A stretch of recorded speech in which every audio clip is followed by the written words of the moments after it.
You're listening to the Hidden Killers podcast with Tony Brueski. Talking with Heather Boorman Morris. She's the founding director of Boorman Counseling. She's a trauma therapist, and we are discussing Covert Narcissist and how it relates to true crime and many of the cases that we cover here, but also just kind of diving into that world and getting an insight into that mindset. Her new book, 1,000 Paper Cuts, is available wherever books are sold. What I find interesting and something I've recently learned about just our brains and how we function is we're much more likely, and correct me if I'm wrong on this or if I'm stating it incorrectly, people are more likely to hang on if there's the chance that something will get better, the maybe factor, like maybe they'll do this, maybe this will happen, versus an absolute, versus this is going to happen at this point, and we know that's going to happen at that point. We're more likely to sit there and subject ourselves to a maybe, to a breadcrumb, versus knowing that, hey, the big buffet's over here with everything, but I'm going to hang on for that breadcrumb. It's very interesting that that's how we function. At least healthy individuals function. Even though it's an unhealthy, way of thinking. Mm-hmm.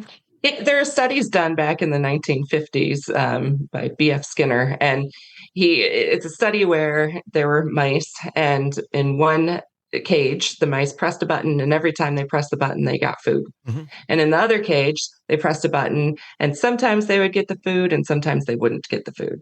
And then at some point, the second phase, they stopped giving food at all.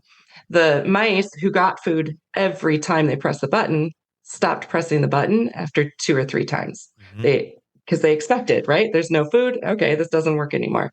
The ones who had that intermittent reinforcement where sometimes there would be food, they just kept going back to the button and didn't stop because they didn't know when the good thing was going to come. So they're going to keep trying. We also have neuroscience now to back that up, that we know that there's more dopamine released in the anticipation of a loving action than there is during the loving action.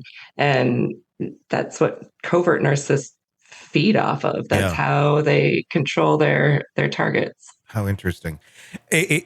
What I want to talk about too, something you had mentioned earlier, is the shame, not wanting, nobody likes feeling shame, whether you're a covert narcissist or just a normal, healthy human being. It's right. Something that nobody's like, all right, shame. I mean, I guess unless you're really sadistic or sadomasochistic or something, but if you're not that, and you're not into shame, you don't want to feel it. And obviously the patterns of behavior in a narcissist, and particularly I'm thinking about like Alec Murdaugh, and just the layer upon layer. And that's what I'm looking at, is like layer of life, of experience, of wrong deed here, wrong deed there, wrong. And it gets so deep that they don't even know who they are anymore. And that's where you kind of, I think, go back to, they don't have that sense of self. But is that why it's so much more prevalent in a narcissistic personality disorder, or a covert narcissist, or someone that is really there, that it gets so deep and it's so hard to reach them, and it's so hard for them to pull themselves out of that world to get healthy, because they've layered it so deep. And if you start cracking one of them, you got to look at all of them and go back and say, oh my God, like this has been my life. This has been how I've treated everybody, or how I've handled all these things. And that's a lot to take on. Whereas probably more of a healthy individual, little layer of shame here, there, but you kind of, you go through life, you correct it, you try and move on, you try and fix those problems, and it doesn't build up to, the Leaning Tower of Pisa. It's like a thin layer of Kleenex that you're like, okay, we all screw up. We can all have shame. We can all, own up to that. But because they don't, and it gets so big, is that why it's so difficult? Partially, I would say. They're so defended against the shame that they will do everything they can not to feel it.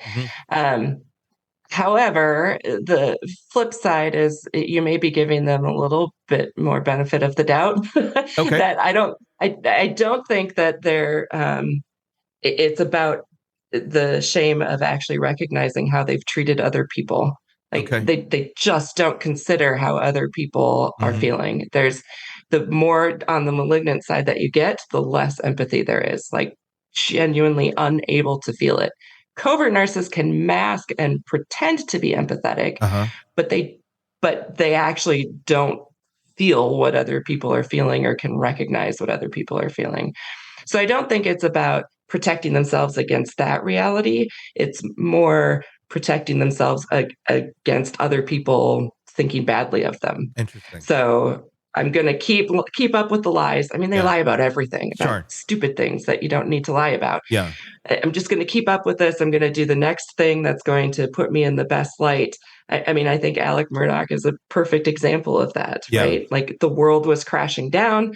And so let me create, well, one, let me take out my rage against the person and people who are starting to crumble my Mhm. facade, right?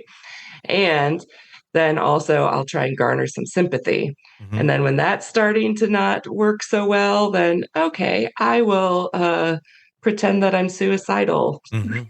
I mean, obviously, I don't know if he was pretending or not, but it's the next thing to try and keep himself in a good light. Even his apologies on stand or taking accountability, I guess, was more about victim, Mhm. right? He was playing the victim. Well, I Sure. did it because of the drugs.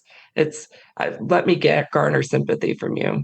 Um, it, so it's really about maintaining that appearance and Mhm. trying to maintain that control over how other people see you. Yeah, and that's interesting. The obsession there of image, from the outside, and is it always about people that are close to you, that I care about how people who are close to me view me, or how they think about me, or is it just more so like public in general, like a complete stranger has the same amount of weight as a sibling or a family member or something of that nature in terms of image and how it affects them?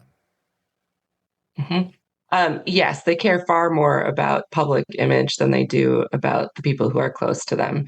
The people who are close to them, they'll do more of that devaluing and manipulating so that, I mean, the people who are close to them actually see the harsh sides Mhm. of them. But, bring that same person who maybe was saying snide comments and being really sarcastic to their spouse and put them in a dinner party, and they're going to be saying kind things to their spouse and they're going to be putting on this appearance. So it's far more about what the general public thinks of them than it is about the people who are close to them. The people who are close to them, they already have. Yeah. They've already trapped them. So they can do whatever they want to them. It's about maintaining that public appearance. Which goes against like all ways of healthy thinking, of like you'd be thinking like the people close to you are the ones you'd be most concerned about your image to, and you'd want to be thought of in a positive light, not just some random people down the road, or what have you, that are on social media or something of that nature. Sick of the ads? We are too. Start listening with no commercials now and get access to all of our episodes in advance of everyone else. Become a True Crime Today Premium Plus subscriber on Apple Podcasts. Search True Crime Today Premium Plus on Apple Podcasts or go to our podcast page and sign up now. True Crime Today Premium Plus. Sign up now.